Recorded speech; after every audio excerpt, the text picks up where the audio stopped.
પ્રતીક હોય, પરંતુ કાયદાથી ખાખી વર્દી ભલે સત્તાનું પ્રતીક હોય, પરંતુ કાયદાથી કોઈ ઉપર નથી. જો વર્દીનો દુરુપયોગ કરવામાં આવે તો કાર્યવાહી થવી નક્કી છે. અમદાવાદમાંથી સામે આવેલો એક કિસ્સો હાલમાં ભારે ચર્ચામાં છે. વાત છે ચાંગોદર પોલીસ સ્ટેશનમાં ફરજ બજાવતા પીએસઆઈ સોનલ રાઠોડની. આરોપ છે કે તેમણે પોતાની સત્તાનો દુરુપયોગ કરીને એક પ્રજ્ઞાચક્ષુ વ્યક્તિ સાથે મારપીટ કરી. આ ઘટનાએ સમગ્ર રાજ્યમાં ચર્ચા જગાવી દીધી છે. મળતી માહિતી મુજબ અમદાવાદના વેજલપુર વિસ્તારમાં રહેતા અને અંધજન મંડળ પાસે કેબિન ચલાવતા પ્રજ્ઞાચક્ષુ ગોપાલભાઈ દરજીએ ફરિયાદ નોંધાવી છે.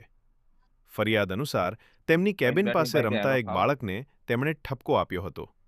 ત્યારબાદ બાળકના પિતા સાથે બોલાચાલી થઈ અને પોલીસને જાણ કરવામાં આવી. ગોપાલભાઈને ગુજરાત યુનિવર્સિટી પોલીસ સ્ટેશન લઈ જવામાં આવ્યા. આરોપ છે કે થોડા સમય પછી બાળકની માતા અને ચાંગોદરના પીએસઆઈ સોનલ રાઠોડ ત્યાં પહોંચ્યા. ત્યારબાદ ગોપાલભાઈ સાથે મારપીટ કરવામાં આવી હોવાનો આક્ષેપ છે. ઘટનામાં તેઓ ઈજાગ્રસ્ત થયા અને સારવાર માટે હોસ્પિટલમાં ખસેડવામાં આવ્યા. ફરિયાદમાં એવો પણ ઉલ્લેખ કરવામાં આવ્યો છે કે સમગ્ર ઘટનાનો વીડિયો પણ ઉપલબ્ધ છે.